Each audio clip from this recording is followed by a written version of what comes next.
देख रहे हैं न्यूज़ 7 हिंदी, राष्ट्र प्रथम। बिहार और उत्तर प्रदेश की राजनीति में इन दिनों कई अहम बयान सामने आ रहे हैं जो राजनीतिक गलियारों में नई बहस छेड़ सकते हैं। पहले बयान की बात करें तो बीजेपी विधायक मैथिली ठाकुर ने निर्दलीय सांसद पप्पू यादव के बयान पर कड़ी प्रतिक्रिया दी। ठाकुर ने कहा, यह बहुत अभद्र टिप्पणी है। मैं खुद ऐसे परिवार से आती हूं जहां हम यह सोचते हैं कि हम जिस माहौल में जा रहे हैं वह कैसा होगा। मेरे पिता ने मुझसे राजनीति में आने के लिए भरोसा जताया था और महिला नेताओं पर इस तरह का लांछन लगाना निंदनीय है। दूसरे बयान में बिहार के उप मुख्यमंत्री विजय सिन्हा ने सीएम सम्राट चौधरी पर तीखा प्रहार किया। उन्होंने कहा, सम्राट चौधरी कहां से पढ़े हैं या हमें नहीं पता, पर पगड़ी की लाज बचानी है। अब बात करते हैं उत्तर प्रदेश की राजनीति की, जहां समाजवादी पार्टी की नेता डिंपल यादव ने आम आदमी पार्टी के सांसद राघव चड्ढा पर हमला बोल दिया।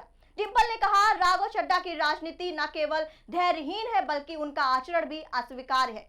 उन्होंने उन सांसदों को गद्दार करार दिया जिन्होंने बीजेपी में शामिल होने का निर्णय लिया है। या लोग अपनी व्यक्तिगत स्वार्थ पूर्ति के लिए जनता से विश्वासघात कर रहे हैं। इन दिनों बयानों के साथ उत्तर प्रदेश और बिहार की राजनीति में एक नया विवाद खड़ा हो सकता है और यह देखना दिलचस्प होगा कि आगे क्या मोड़ आता है।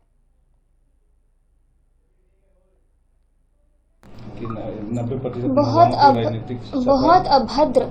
मुझे लगता है हम सभी इधर महिलाएं बैठी हुई हैं और मैं खुद एक ऐसे परिवार से आती हूँ जहाँ पर हम लोग बहुत ज़्यादा सोचते हैं कि हम जहाँ जा रहे हैं वहाँ माहौल कैसा है।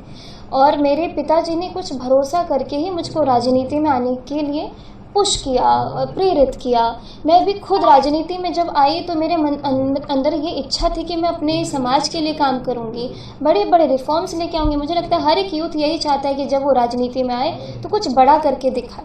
मैं भी उसी मंशा से राजनीति में आई हूँ। लेकिन जब मैं अपने ही राजनीतिक परिवार में एक ऐसा अभद्र टिप्पणी, बयान किसी पर्टिकुलर फील्ड के लिए देख रही हूँ कि महिला राजनेत्री जो है, महिला नेत्री जो हैं, उनके ऊपर उन्होंने इतने बड़ा लांछन लगाया है, तो सोचिए कि मैं कितना बुरा होते हुए हम लोग को कितना खराब लग रहा होगा। तो ये तो सामाजिक मुद्दा है और मुझे लगता है कि ऐसों को तो आकर के माफ़ी भी मांगनी चाहिए। और मुझे नहीं लगता वो माफ़ी मांगे भी तो हम उससे हम उनको माफ़ कर पाएंगे, क्योंकि उन्होंने बहुत ज़्यादा बड़ा आघात किया है।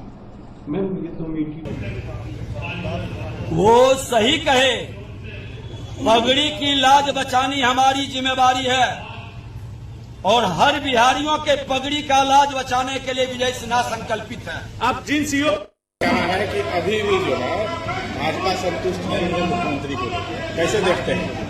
तेजस्वी यादव जी की घबराहट झलक रही है। भारतीय जनता पार्टी एनडीए गठबंधन एक परिवार की पार्टी नहीं है, एक व्यक्ति की पार्टी नहीं है।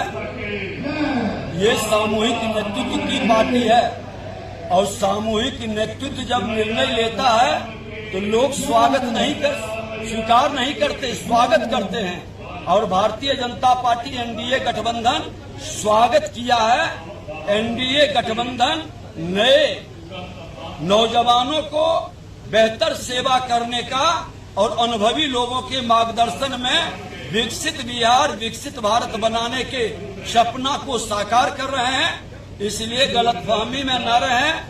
आज हमारे डबल इंजन की सरकार मोदी जी और नीतीश जी ने जनता के सामने जो वादा किया कि हम विकसित बिहार बनाएंगे, आज सुशासन से हर बिहारी की समृद्धि और विकसित बिहार के सपना को साकार करने के लिए पूरा एनडीए गठबंधन एकजुटता के साथ काम करेगा और मिल करके बिहार के गौरव गाथा को बढ़ाएगा। तेजस्वी यादव सर बार-बार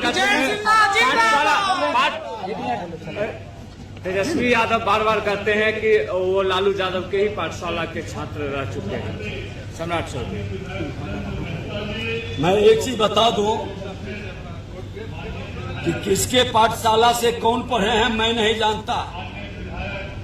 मैं इस माँ भारती के जिस धरती को माता मानता हूँ उस धरती पर पले बढ़े हैं, वही सरकारी विद्यालय था। मैं भी शिक्षक पुत्र हूँ और सब व्यक्ति जो ज्ञान प्राप्त करते हैं उस ज्ञान का राष्ट्र के प्रति समर्पित, समाज के प्रति सामाजिक सद्भाव और सबका साथ सबका विकास का जब मंत्र ग्रहण कर लेते हैं तो उसके बाद सारा पाठशाला की पढ़ाई खत्म। एक मंत्र सिर्फ जिसके दिमाग में आ गया, गुरु मंत्र लेते हैं तो राजनीतिक गुरु मंत्र जिन लोगों ने ले लिया, हमारे देश के प्रधानमंत्री नरेंद्र मोदी जी का सबका साथ सबका विकास, ये गुरु मंत्र जो ले लिया वो किसी भी पाठशाला के पाठ को याद नहीं रखेगा, उस गुरु मंत्र के साथ सबका विकास करेगा। उन्होंने कहा कि विजय सिन्हा की पगड़ी पर नजर है, सम्राट चौधरी जो पगड़ी उतारे हैं उस पर नजर है। वो सही कहे, पगड़ी की लाज बचानी हमारी जिम्मेवारी है और हर बिहारियों के पगड़ी का लाज बचाने के लिए विजय सिन्हा संकल्पित है। आप जिन सीओ को हटाए थे उनको फिर से वापस लाया जा रहा है। आप जिन सीओ को हटा दिए थे फिर से बहाल किया गया, क्या कहेंगे इसको लेकर? देखिए, राजस्व भूमि सुधार विभाग में जनता को, बिहार की जनता जग चुकी है। अब इसके अंदर कोई भी अराजकता फैलाएंगे बिहार की जनता माफ नहीं करेगी। सरकार एनडीए की कल भी थी, आज भी है, कल भी रहेगा और एनडीए सरकार हमेशा सेवक के भाव से जनता की। जिन लोगों की मैंने कल भी ये बात कही कि जिन लोगों, जिस पार्टी की वजह से आप राज्यसभा तक पहुंचे, सांसद बने, आप जनता के बीच तो गए नहीं थे लोगों का वोट मांगने की, आपकी लोकप्रियता थी, आपको लोगों ने चुन के भेजा, आप पार्टी की वजह से संसद में पहुंचे थे और कहीं ना कहीं मैं समझती हूँ इससे गद्दारी कहा जाएगा। बहुत अभद्र। श्रुति की शादी की तैयारी शुरू हो गई? हाँ, और आज शादी के गहने भी लेने हैं। हाँ, तो बस सीधे कल्याण ज्वेलर्स चले जाइए। कल्याण में अब मेकिंग चार्ज प्रति ग्राम सिर्फ 199 रुपए से। सबका कल्याण, है ना?